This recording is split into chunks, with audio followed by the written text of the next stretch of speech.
లక్షల మంది ఒకవైపు ఉన్నారు, ఈ యొక్క ఇజ్రాయేల్ వారు 30,000 మంది. దేవుని సామర్థ్యం ద్వారా మనము బలమును పొందుకుంటాం. హల్లెలూయా. జడ్జెస్ 6:12, న్యాయాధిపతులు 6:12. ఒకసారి మళ్ళీ గిద్యోను గురించి, అక్కడ గిద్యోను బలహీనంగా పిలుస్తున్నాడు. జడ్జెస్ 6:12. యెహోవా దూత అతనికి కనబడి, యెహోవా దూత ఇక్కడ ఎవరికి కనిపించాడట? గిద్యోనికి. భయపడుతూ ఉన్న వ్యక్తికి, బలహీనతలో ఉన్న వ్యక్తి, అనేకులను జయించలేని ఆ యుద్ధంలో ఆయన వాడవు, నీవు బలాఢ్యుడు అని మాట్లాడుతున్నావు. హల్లెలూయా. చదవండి. యెహోవా దూత అతనికి కనబడి, యెహోవా దూత అతనికి కనబడి, పరాక్రమం గల బలాఢ్యుడా. పరాక్రమం గల కాదు. హల్లెలూయా. మన మాటలు, మనం బలహీనమైన మాటలు మాట్లాడకుండా దేవుని వాక్యము బలహీనుని బలవంతుడు అని చెప్తుంది. కాబట్టి బలవంతులం అని చెప్పాలి ఎప్పుడైనా. హల్లెలూయా.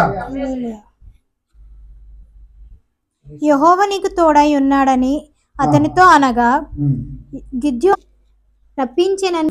మనం బలహీనమైన మాటలను మాట్లాడతాం, కానీ ఇక్కడ గిద్యోనుతో దేవుని దూత ఏమని మాట్లాడుతున్నాడు? నీవు పరాక్రమం గల బలాఢ్యుడవే.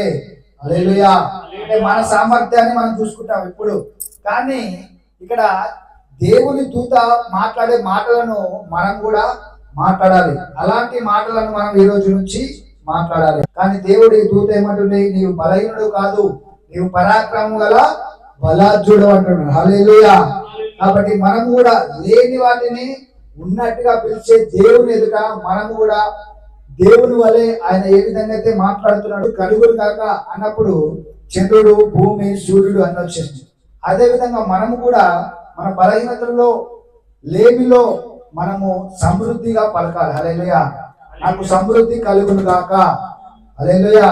నాకు దేవుడు శూన్యంలో భూమిని చేసిండు. హల్లెలూయా.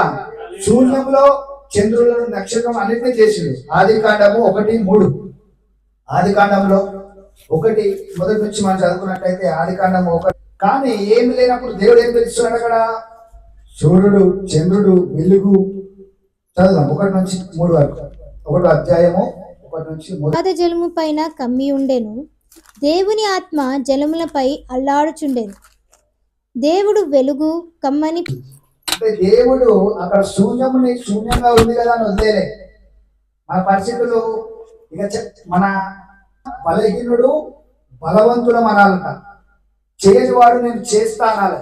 నేను అనారోగ్యంతో ఉన్నవాడు నేను ఆరోగ్యవంతుడు.